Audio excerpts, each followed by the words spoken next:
if I told you a new report says you can go on a 5-star European vacation for a week and it will cost less than half that of going to Walt Disney World? Unbelievable!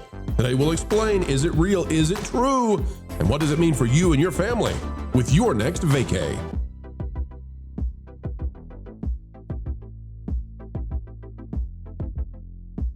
Happy day, friends. Welcome back to the Pro Channel, where we continue to give you the news with a smile on our face, a twinkle in our eyes, and all because it's a great surprise every time we get to spend time together. Folks, click the like button.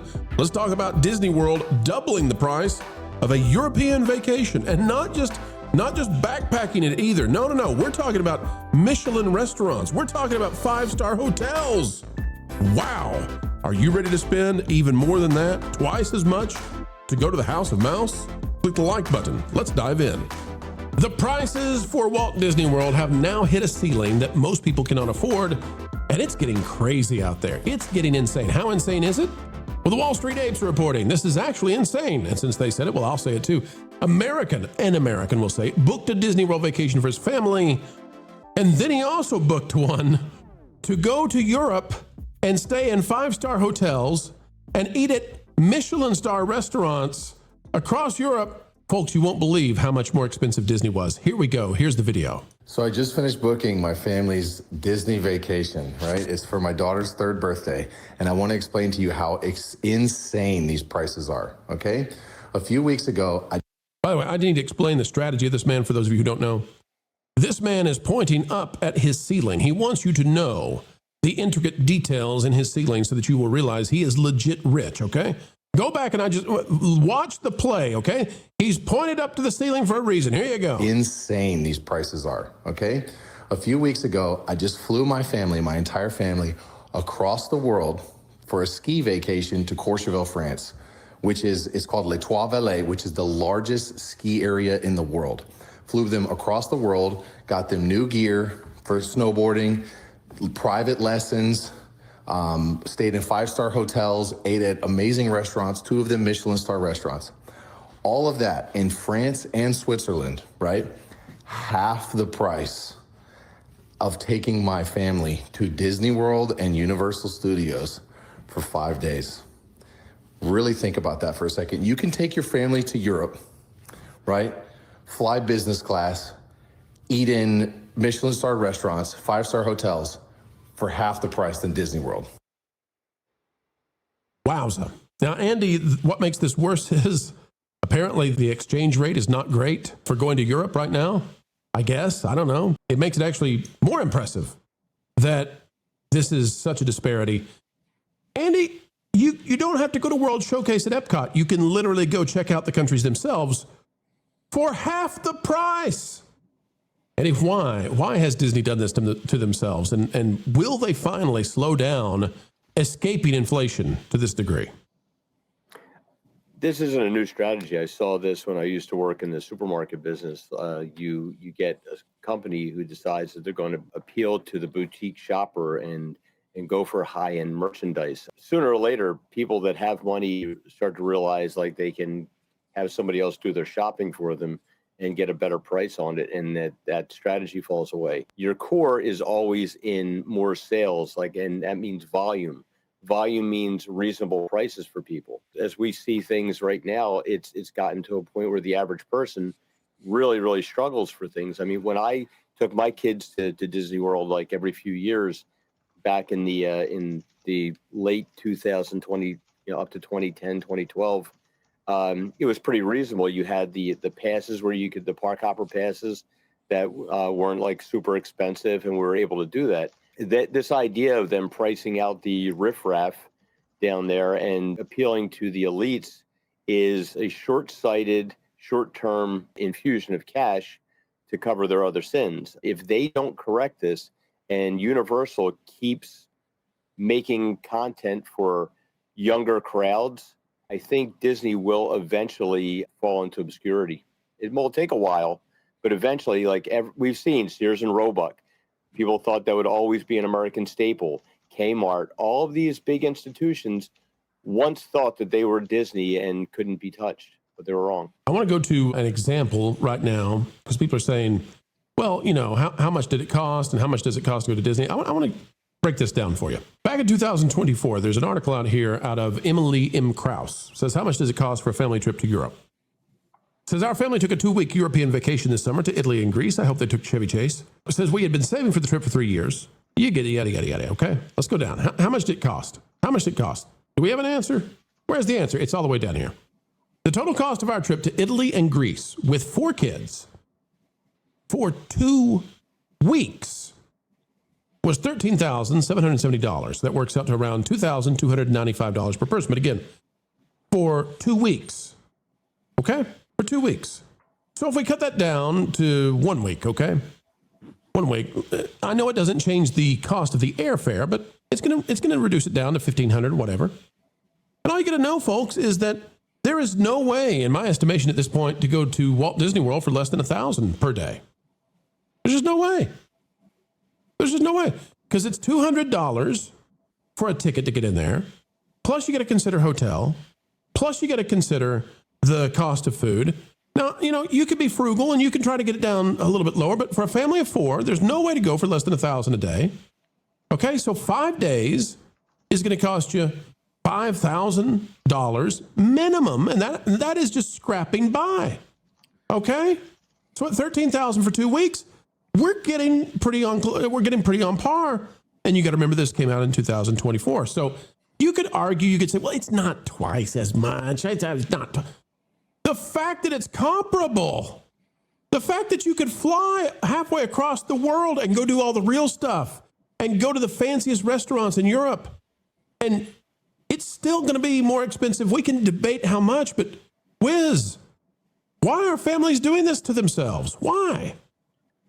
Well, there are still lots of people, lots of families, the millennials that are attached to Disney. And so they are going to pay whatever it costs to make their biannual pilgrimage to Capitol Mouse House. And that's just what they're going to do. The problem here is really, to Andy's point, which I fully agree with, that by boosting the prices here, it's to cover up a lot of the mistakes that they've made in the past, but this will bite them very soon. Because here's the problem. When you raise prices, it's very, very hard to bring them down, especially with how inflation continues and prices everywhere for everything just continue to go up. This isn't gas, which could go up and down. It's not groceries, which can go up and down. These are optional things, and those usually don't come down. They like to get those as high as possible. But further than that, eventually people are going to stop being as attached to Disney. And why is that? It's because the product that Disney's making it's just not good anymore. The problem is you might be able to survive now and maybe a few more years, and Disney will continue to live on for sure, but less and less and less people are going to have the budgets. And further than that, they're just not going to care. Why would I care to go to Disney? I don't watch, Disney, and not even me. I'm saying in general, people.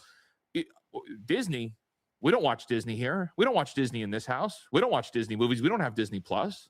Why would we go to Disney World? Why wouldn't we go anywhere else? Why wouldn't we go see the world in the places where it's accessible and affordable and on budget? Like, that's what families are being put in a position for. They're the people that are so diehard. Yeah, they're going to spend whatever they got to spend there. We're seeing reports now of millennials going into crippling credit card debt, and this is becoming a trending thing, but it's not going to last forever. Disney's real problem is you could charge a fortune to go to Disney World, but if your movies aren't good enough, your shows aren't good enough, eventually you're going to lose the audience that's willing to pay the top dollar to go to Disney. So this is short-term, short-sighted, and it's a bad decision. They need to start making better movies, and then you could justify charging whatever you want when you're making stuff that's good enough that everybody's paying attention again.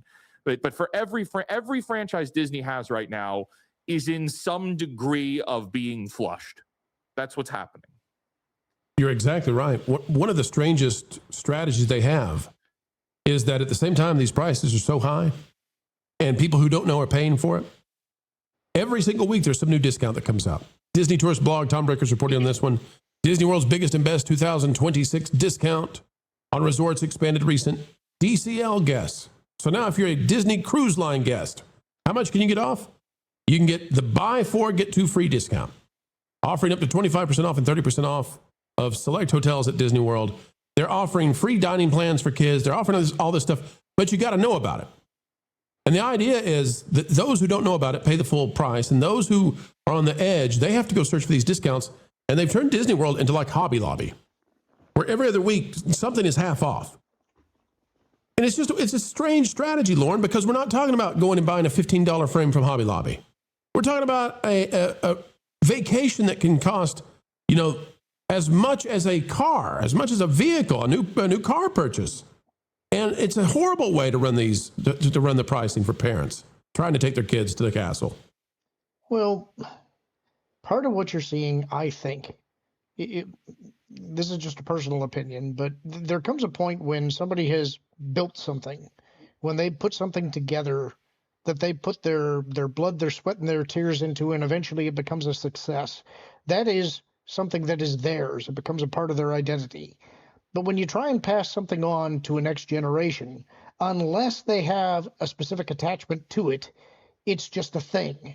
And I think that's what you have with the people that are running Disney today. It's just a thing. It is a thing that they're going to squeeze as much money out of it as they possibly can for themselves. They don't care if it's left a husk at the end of it. And that may be what you're seeing right now, is that they're just going to squeeze and squeeze and squeeze, and they don't care if it survives to pass on to that next generation because they got theirs. They're getting theirs. And you're right. It's a very short-term play, going for the ultra elites, the global whales that'll spend whatever it takes for their once-a-generation trip and then trying to fill it any way they can with discounts, with, Florida resident discounts, get people in for almost nothing. And meanwhile, those who don't care to check often enough or have the money, they just don't mind it, they're paying out the wazoo. And folks, if you know what a wazoo is, it's a lot. And put another one in the can, folks. A video of excellence has been birthed into existence, and you were there to witness it. Thank you for participating. We hope you had a good time. Folks, it's a great time anytime we get to share time with you, and we mean it. The only thing additional we ask, on the way out the door, consider clicking the like button. Share, subscribe, click it and stick it to those pesky algorithms. It is the notification bell. Drop a comment down below. And oh, by the way, if you would be so kind, perhaps share this out on your favorite social media platforms. Folks, we've got all kinds of content coming your way. If you are interested in going even beyond all of that, well, there's a Pro Store, and you can always find those items directly below the video you're watching. The Pro Store, it's a cool place to check out for items that, well, definitely Disney and the rest are not going to sell you, but we're happy to do so. Until the next time, keep learning, keep growing, and as always, keep having fun.